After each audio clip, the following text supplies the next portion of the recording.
Polda Metro Jaya membatalkan izin kajian asatis secara mendadak dalam event Muslim Life Fair 2022. Tindakan aparat tersebut disikapi pro kontra warganet, meskipun pihak penyelenggara tidak mempermasalahkan. Wacana pun bergulir, bahkan pemerintah dianggap Islamofobia karena kebijakan kepolisian tersebut. Tetapi benarkah demikian? Jika tidak, mengapa kajian keislaman dalam event tersebut dilarang? Ini menarik untuk disikap fakta-faktanya. Untuk memahami masalah ini, penting untuk pertama-tama diketahui apa itu Indonesia Muslim Life Fair. Pameran ini diinisiasi oleh 5 event berkolaborasi dengan komunitas pengusaha Muslim Indonesia atau KPMI. Acara tersebut berlangsung selama 3 hari mulai dari tanggal 25 hingga 27 Maret 2022 di Istora GBK Senayan, Jakarta. Menurut laporan Tempo disponsori oleh Bank Hijrah, Muslim Life Fair 2022 menghadirkan sekitar 200 eksibitor pelaku UMKM produk halal dan ekonomi syariah di Indonesia dari berbagai sektor, mulai dari modest fashion, Islamic education, hobbies and communities, Islamic book and publisher, halal travel, kuliner halal aman dan sehat, beauty and pharmaceutical, hingga Tibun Nabawi herbal. Selanjutnya kita perlu mengetahui apa itu 5 events dan siapa yang ada di baliknya. Apa itu komunitas pengusaha Muslim Indonesia atau KPMI? Siapa yang ada di baliknya dan apa agenda mereka? Pertanyaan-pertanyaan ini sangat penting. Saya ingin buktikan bahwa aparat kepolisian sudah memberi kebijakan yang tepat dengan melarangnya. Komunitas Pengusaha Muslim Indonesia atau KPMI dibentuk pada tahun 2010 di Bogor. Menindaklanjuti komunitas pengusaha muslim yang telah didirikan 5 tahun sebelumnya, tujuannya sebagai sarana pengusaha muslim mendalami akidah Islam yang lurus dan fikih muamalah. Visinya adalah terbentuknya pengusaha muslim yang berkualitas baik secara ekonomi maupun agama. Dan salah satu misinya ialah mempersatukan dan membina anggota dalam mengembangkan usaha sesuai dengan akidah yang lurus. KPMI tersebar di 34 kota di seluruh Indonesia dan masing-masing wilayah memiliki korwilnya masing-masing. Di antaranya yaitu Ustadz Ali Hasan Bawazir, Ustadz Khalid Syamhudi, Ustadz Ami Nurbaiz ST, Ustadz Aris Munandar, dan Ustadz Muhammad Abduh Tuasikal. Seluruh korwil adalah dai-dai dan para tokoh salafi. Dengan mengacu pada visi, misi, dan pengurus struktural, KPMI jelas merupakan komunitas salafi di bidang ekonomi yang punya agenda diseminasi salafisme. Lalu, bagaimana dengan 5 events? PT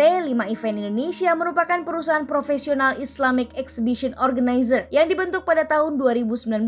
Ia didirikan tidak sekedar untuk berbisnis, melainkan ikhtiar menebar pesan-pesan Islami. Visinya ialah menjadi exhibition organizer terbaik yang mengedepankan nilai-nilai Islami, dan misinya yaitu sinergisitas internal dan eksternal dengan misi yang sama untuk memajukan industri Islami di Indonesia. 5 events bergelut di beberapa proyek meliputi webinar keislaman, Muslim Live Shop, pengajian virtual, dan event Muslim Live Fair seperti yang kemarin digelar. Para penggawa 5 event seperti KPMI juga para tokoh salafi Wahabi. Jadi, 2 organisasi tersebut memiliki kesamaan ideologi, salafisme, wahabisme. Sementara KPMI bergerak di ranah ekonomi, 5 events bergerak di pelaksana acara-acara. Namun, gerilya mereka satu, diseminasi ideologi salafi Wahabi. Sudah tergambar jelas bukan apa itu event Muslim Life Fair 2022? Setelah identitas KPMI dan 5 event terungkap, pertanyaan selanjutnya adalah apa kaitan event tersebut dengan proyek wahabisasi? Atas dasar apa harus dikatakan bahwa acara yang digelar jaringan salafi tersebut punya agenda diseminasi ideologi? Untuk melihat bagaimana jaringan salafi melakukan diseminasi ideologi dalam event Muslim Life Fair 2022, harus diketahui kaidah umum bahwa para tokoh salafi Wahabi mengidentifikasi diri sebagai distinktif dengan umat Islam mainstream. Islam mainstream dimaksud kalau di Indonesia ialah NU dan Muhammadiyah. Harusnya belajar ekonomi Islam pada NU Muhammadiyah sudah cukup. Tapi salafi memisahkan diri dengan mereka dan membuat identitas baru sebagai akidah yang lurus. Itulah kaidah dan prinsip umum yang tercetak tebal dalam visi misi KPMI dan 5 events yang berangkat dari premis bahwa sistem ekonomi di negara ini seluruhnya mengandung riba dan mereka mendatangi umat bak juru selamat yang mengakui sisi Islam secara keseluruhan. Kamuflase semacam ini sudah banyak saya ulas dalam tulisan sebelumnya. Diferensiasi diri dan polarisasi sosial ekonomi adalah titik tolak dari proyek wahabisasi itu sendiri. Selanjutnya, melihat aktor yang bergerak di depan layar dalam event event Muslim Live Fair 2022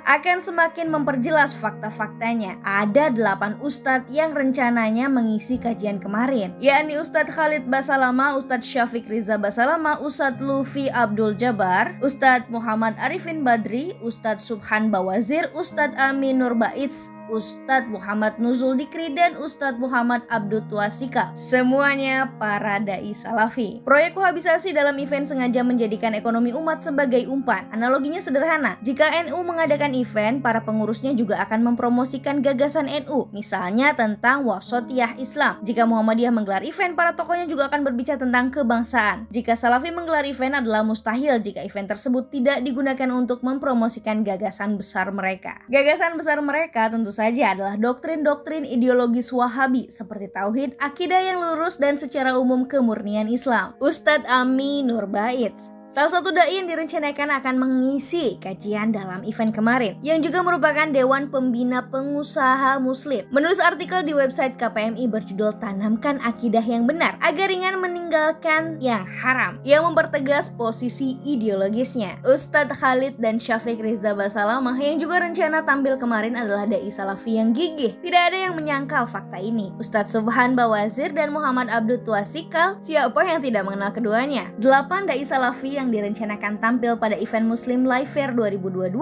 kemarin seluruhnya merupakan para ideolog terkemuka salafi. Artinya, proyek wahabisasi menunggangi dan masyarakat hanya akan melihatnya sebagai event ekonomi belaka. Satu fakta penting yang harus diungkap juga adalah bahwa PKMI dan 5 event memiliki jaringan internasional. Jadi, selain merupakan komunitas pengusaha salafi lokal, mereka juga memiliki keterkaitan jaringan salafi Wahabi internasional seperti Arab Saudi. Fakta yang bisa ditemui melalui galeri-galeri di website KPMI dan 5 event ini semakin mempertegas bahwa event Muslim Live Fair 2022 tidak lebih dan tidak lain adalah proyek besar wahabisasi internasional. Adalah sangat untung bahwa acara tersebut berada dalam pengawasan aparat dan kepolisian mengambil sikap untuk tetap melanjutkan event ekonominya tetapi membatalkan kajian salafisme wahabisme yang diselamatkan para panitia. Dari uraian di atas jelas bahwa event tersebut digelar oleh para tokoh salafi untuk mendiseminasi salafisme. Sementara ekonomi syariah hanya labeling untuk menarik umat ke arena ideologisasi. Ketika aparat membatalkan kajian para salafi dalam event tersebut, maka Muslim Live Fair 2022 ibarat dikebiri tujuan politisnya, memasyarakatkan akidah Wahabi dengan kedok fikih muamalah. Namun demikian, kebijakan aparat harus diakui tidak berdampak signifikan terhadap peredaman jaringan dan diseminasi ideologi Wahabi. Salafi Wahabi akan selalu jadi oposisi di bidang keagamaan lokal yang sosial ekonomi kemudian jadi turunannya. Karena itu, apresiasi sepenuhnya baru layak diberikan jika aparat dan pemerintah mampu menertibkan salafisme wahabisme secara holistis sehingga negara ini bebas dari jeratan ideologisasi. Jadi, meskipun tindakan aparat dalam event Muslim Live Fair 2022 sudah tepat, siapa yang bisa menjamin bahwa di lain waktu dan di tempat yang berbeda acara serupa akan tetap digelar dan aman-aman saja? Wallahu a'lam bishawab.